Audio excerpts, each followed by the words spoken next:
প্রিয় সহকর্মী, আসসালামু আলাইকুম। আপনারা জানেন যে আমরা দীর্ঘদিন থেকে সাংবাদিক নীতিমালাটা সংশোধনের জন্য দাবি জানিয়ে আসছি এবং আমরা নির্বাচন কমিশনের সাথে একাধিকবার বৈঠক করেছি। তাদেরকে আমাদের যে সমস্যাগুলো সেগুলো তুলে ধরেছি। তারা এখনো পর্যন্ত সেই সাংবাদিক নীতিমালা সংশোধন করেননি। উপরন্তু তারা নির্বাচনে যে সাংবাদিকদের জন্য কার্ড এবং স্টিকার যেটি দেওয়ার সিদ্ধান্ত নিয়েছেন, সেটি ওনারা আমাদের সঙ্গে চূড়ান্ত কোনো আলোচনা ছাড়া ওনারা একটি অনলাইন অ্যাপ চালু করেছেন এবং এই অ্যাপটি আমাদের জন্য ইউজার ফ্রেন্ডলি না। সেই কারণে আমরা নির্বাচন কমিশনকে যে সমস্যাগুলো হচ্ছে এবং আমাদের সামনে যে সমস্যাগুলো হবে সবগুলো বিষয়ে আমরা তাদেরকে জানিয়েছি।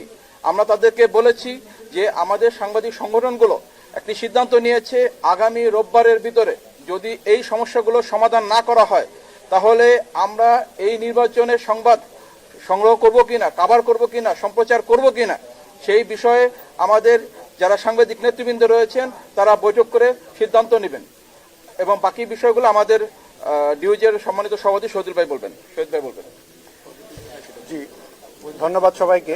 প্রিয় সহকর্মীবৃন্দ, আমরা যেমনটি শুনলাম আরএপিডির সভাপতির কাছ থেকে, তো নির্বাচন চলাকালীন আমরা দায়িত্ব পালন করতে গিয়ে আমাদের নির্বাচন কমিশন থেকে যে কার্ড প্রোভাইড করা হয়, গাড়ির যে স্টিকার প্রোভাইড করা হয়, সেটার জন্য এবার যে নতুন নীতিমালা করেছে অনলাইনের মধ্যে দিয়ে সেটি আবেদন করতে হবে।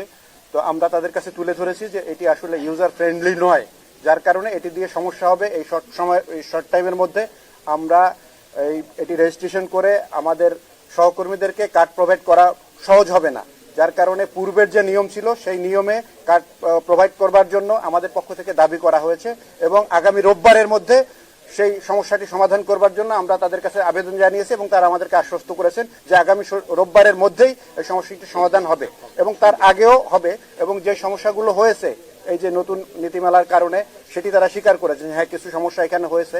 সুতরাং আমরা দাবি করেছি যে যদি এই নীতিমালা আপনাদের বাস্তবায়ন করতে হয় তাহলে এটির জন্য আরো কিছু সময় দরকার ছিল।